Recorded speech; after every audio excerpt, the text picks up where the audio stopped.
Hello friends, इस lecture में हम लोग मास एनर्जी इक्विवेलेंस पे न्यूमेरिकल करने वाले हैं। तो ये फर्स्ट क्वेश्चन है।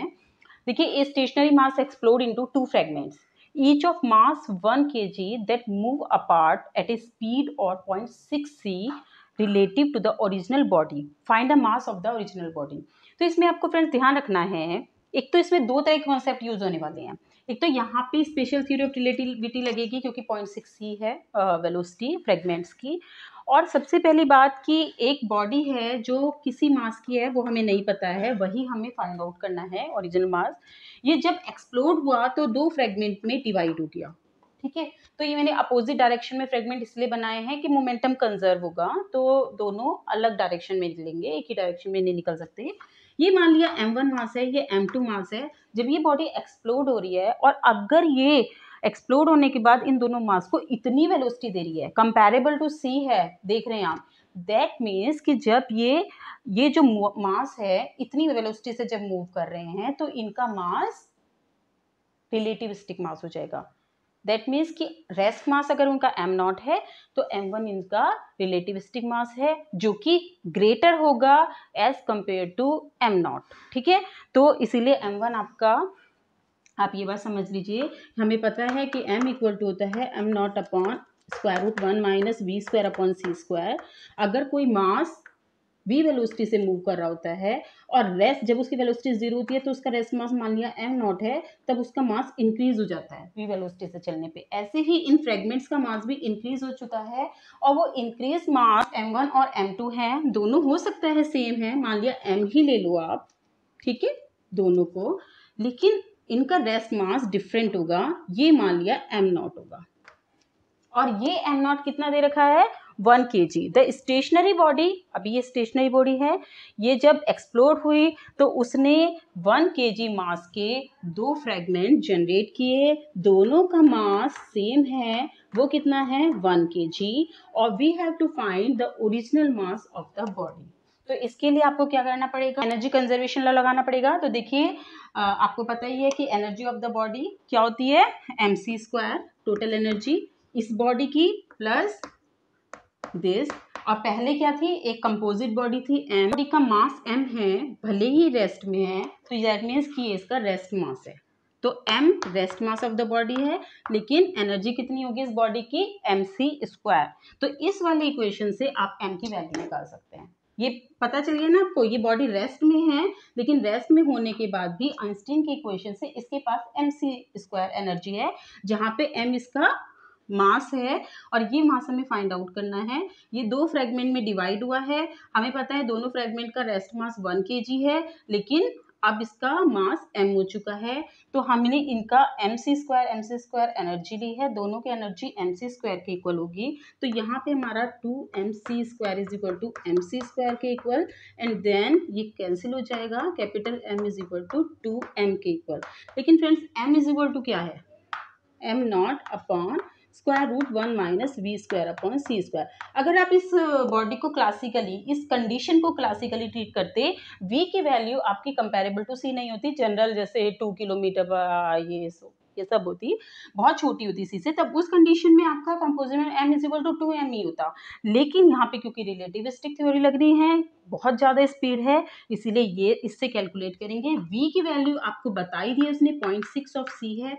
फिर जब आप इसको कैलकुलेट करेंगे तो आपकी इसकी वैल्यू निकल के आएगी 2.5 kg। दैट मीन्स कि आपकी ओरिजिनल बॉडी जो थी वो 2.5 kg की। देखिए फ्रेंड्स, ये सेकंड क्वेश्चन है, ये भी एनर्जी मास से ही है कि how much mass is lost होगा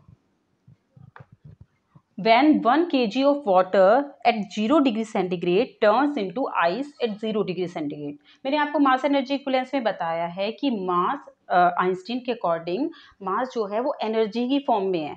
अगर जैसे मास है आपका m, उसमें कितनी एनर्जी है, तो अगर हम c स्क्वायर से मल्टीप्लाई करते हैं तो ये क्वांटिटी बताती है, it is equal to energy, ठीक है फ्रेंड्स। तो ये कोई भी मास है उसके पास इतनी एनर्जी कंटेंट रहता है। अगर बॉडी मोशन में नहीं है, यानी उसका रेस्ट मास m0 है, तब उसके पास इतनी एनर्जी रहती है, ठीक है। अगर ये मूव कर रही है v वेलोसिटी से और इसका मास m हो जाता है तो इसके पास टोटल एनर्जी mc² हो जाती है।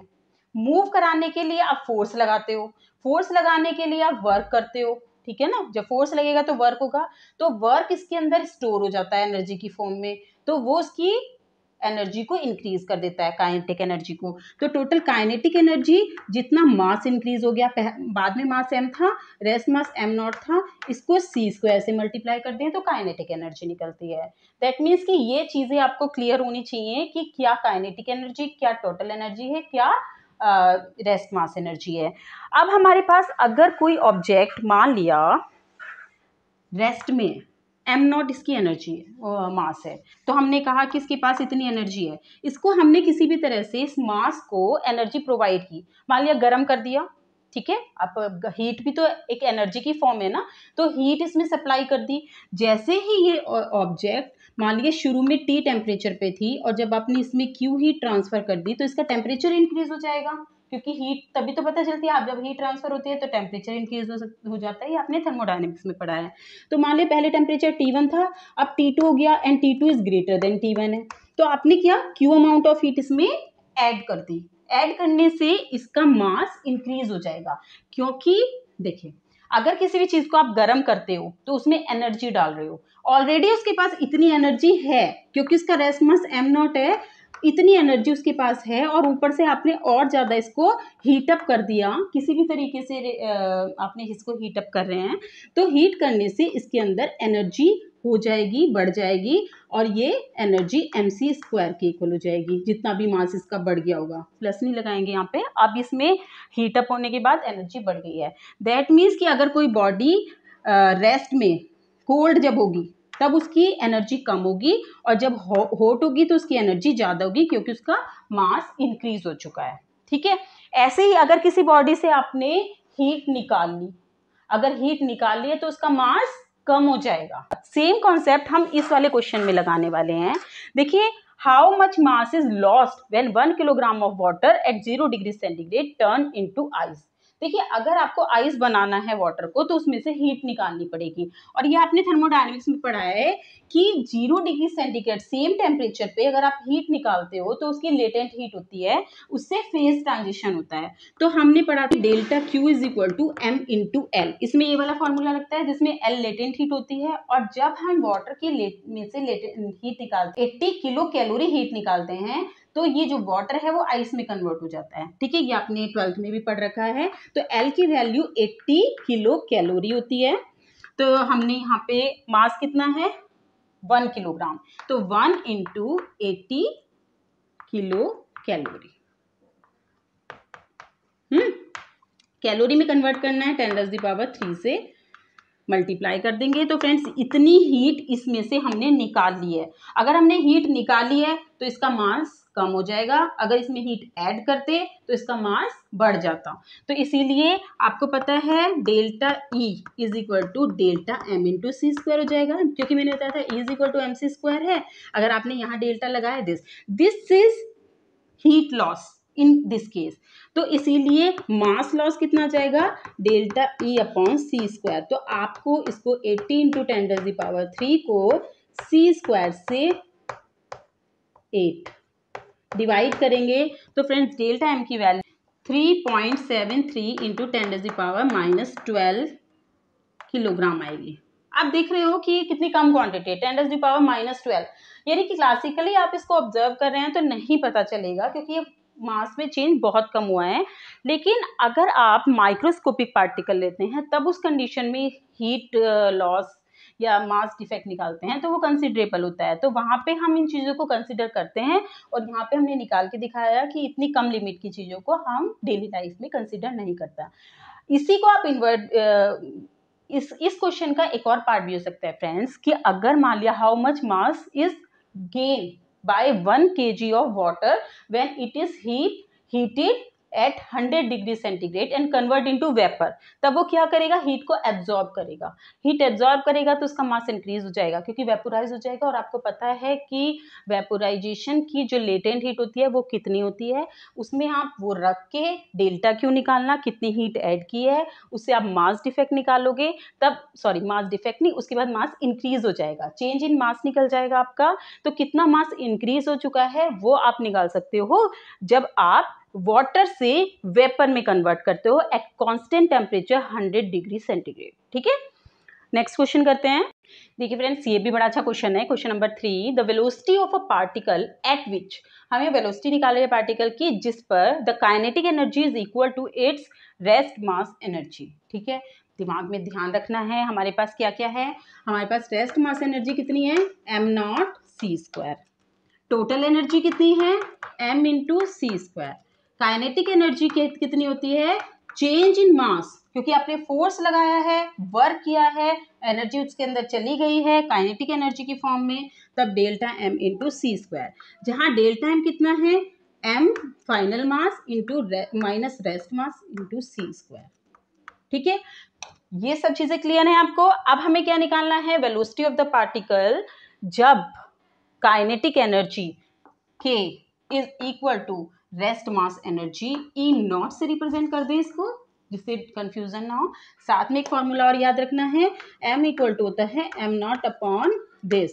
रिलेटिविटी में मास कितना इंक्रीज होता है, यानी इसकी वैल्यू जब निकालते हैं कि जितनी वेलोसिटी हो गई है उसके हिसाब से इसका मास इतना इंक्रीज हो जाता है। तो kinetic energy is equal to rest mass energy, और ये आपकी mc² माइनस m0c² है, और ये आपका m0c² है। That means mc² is equal to 2m0c², और m आपका m0 upon √1 minus v² upon c² कट जाएगा फ्रेंड्स। ठीक है, 2m0, ये m0 भी कैंसिल आउट हो गया, तो आपके पास बचेगा 1 minus v² upon c² is equal to 1/2, square कर दिया तो 1/4, सब्ट्रैक्ट कर दिया। चलो नेक्स्ट लाइन में कर लेते हैं, 5/4, v इज इक्वल टू √5 इधर आ जाएगा 1 माइनस 3/4 ना, ये आ जाएगा 3/4। दैट मीन्स कि वेलोसिटी ऑफ द पार्टिकल कितनी होनी चाहिए, यहाँ पे c स्क्वायर है तो ये c आ जाएगा, v is equal to √3/2 of c। यानी अगर पार्टिकल की वेलोसिटी इतनी हो जाएगी तब उस कंडीशन में kinetic energy is equal to rest mass energy के इक्वल हो जाएगी। अच्छा क्वेश्चन है, नेक्स्ट क्वेश्चन करते हैं। तो फ्रेंड्स, ये क्वेश्चन नंबर 4 है जिसमें बताया कि calculate the amount of work to be done to increase the speed of an electron from 0.6c to 0.8c। ठीक है, ये दिया हुआ है कि rest energy of electron, rest energy यानी m0c² is equal to 0.5 million electron volt है। इसमें क्वेश्चन में ये पूछा है कि अगर कोई पार्टिकल 0.6c वेलोसिटी से मूव कर रहा है और उसकी स्पीड हमने बढ़ा दी, दैट मीन्स फोर्स लगाया होगा, और स्पीड कितनी कर दी है, 0.8 ऑफ c। ठीक है ना, यहाँ पे लिखा है पॉइंट ऑफ, तो जब 0.6 से 0.8c में जो चेंज हुआ, जो आपने वर्क किया, वो उसमें काइनेटिक एनर्जी होगी, स्पीड दोनों की चेंज हो गई है, दैट मीन्स काइनेटिक एनर्जी भी चेंज हो गई है। तो अब क्या है, काइनेटिक एनर्जी कितनी चेंज हुई, जितनी चेंज हुई है उतना ही वर्क आपने किया होगा। ठीक है, मान लो एक पार्टिकल है 0.6 वेलोसिटी से 0.6c वेलोसिटी से मूव कर रहा है, आपने कुछ फोर्स लगाया होगा इस पर डेफिनेटली, तभी इसकी वेलोसिटी बढ़ गई है, 0.68c हो गई है। तो इसकी वजह से इसकी काइनेटिक एनर्जी तो इंक्रीज हो ही गई है, तो जितना आपने फोर्स की लगाया उससे जो वर्क डन हुआ, force is equal to F into ds, तो जितना हमने फोर्स लगाया उससे वर्क हुआ, वर्क से काइनेटिक एनर्जी बढ़ी। तो हम अगर काइनेटिक एनर्जी का डिफरेंस निकाल लें इन दोनों कंडीशन के बीच का, तो हमें क्या मिल जाएगा, कितना वर्क डन किया गया होगा। तो इसको निकालने के लिए आप काइनेटिक एनर्जी का फॉर्मूला यूज करेंगे। देखिए, अगर आपने कहा कि रेस्ट से जब चली थी तो काइनेटिक एनर्जी उसकी कितनी रही होगी, m माइनस m0c²। ये आपने कहा k1 वेलोसिटी है जब वो 0.6c वेलोसिटी से चल रहा होगा, ये आपने m1 मान लो। ठीक है, जब उसकी वेलोसिटी कितनी थी, 0.6 ऑफ c, लेकिन उसके बाद उसकी वेलोसिटी चेंज हो गई है, अब उसका मान लिया मास m2 हो गया है, एम नॉट सी स्क्वायर, जहाँ वेलोसिटी 0.8 ऑफ सी थी। देखिए फ्रेंड्स, इन दोनों कंडीशन का आपको K2 माइनस K1 निकालना है। It will give you the work done. बात समझ में आ रही है? तो अब हमें क्या करना है, K1 की वैल्यू निकालनी है। K1 की वैल्यू M1 आपका हो जाएगा M nought square root 1 minus V1 square upon C square minus M nought into C square, and K2 is equal to M not 1 minus V2 square upon C square minus M nought C square. इन दोनों का difference निकाल लेना आप। K2 minus K1 आपको करना है, तो देखिए आप जब करेंगे तो आपके पास बचेगा M not 1 minus square root 1 minus V square V2 square upon C square minus M naught तो बाहर ही कर दिया हमने, V1 square upon C square, और बाकी के दोनों टर्म तो कैंसिल आउट ही हो जाएगी। अब V2 भी पता है आपको, V1 भी पता है, दोनों की वैल्यू रख लेना। दोनों को कैलकुलेटर आपको मिलता ही है ऑब्जेक्ट जब आप एंट्रेंस एग्जाम देते हो। एम नॉट की वैल्यू आपको पता ही है, डायरेक्ट रखनी है कि 0.5 मिलियन इलेक्ट्रॉन वोल्ट है। इस पूरे को सॉल्व करके आपको K2 माइनस K1 की वैल्यू आ जाएगी, जो कि निकल के आती है, मैं आपको आंसर बता देती हूँ जिससे आप मैच कर लें उससे, 3.4 इंटू 10⁻⁻14 ऑफ जूल। ये ध्यान रखना है आपको कि 1 electron volt is equal to 1.6 into 10⁻⁻19 of joule, और अगर ये मिलियन इलेक्ट्रॉन वोल्ट दे रखा है तो 1 million electron volt is equal to 10⁻6 electron volt. ये आपको पता ही है। इसमें रख के ऐसे करके जो भी वैल्यू आएगी आपको इलेक्ट्रॉन वोल्ट में मिल रही है ना वो, तो आप उसको जूल में कन्वर्ट करके ये आंसर निकाल के लेके आएंगे। अगर आपको आंसर मिलियन इलेक्ट्रॉन वोल्ट में ही पूछा है तो आप मिलियन इलेक्ट्रॉन वोल्ट में ही बता देंगे। अगर जूल में लिखा है तो आप ये दोनों वैल्यू रख के और यहाँ पे मल्टीप्लाई करके ये वैल्यू निकालेंगे। तो फ्रेंड्स, ये मैंने आपको क्वेश्चन मास एनर्जी इक्विवेलेंस पे बता दिए हैं। जो जैम के लेवल है वो जैम की प्लेलिस्ट में डाल दूंगी मैं। आप आज के लेक्चर में इतना ही। Thank you.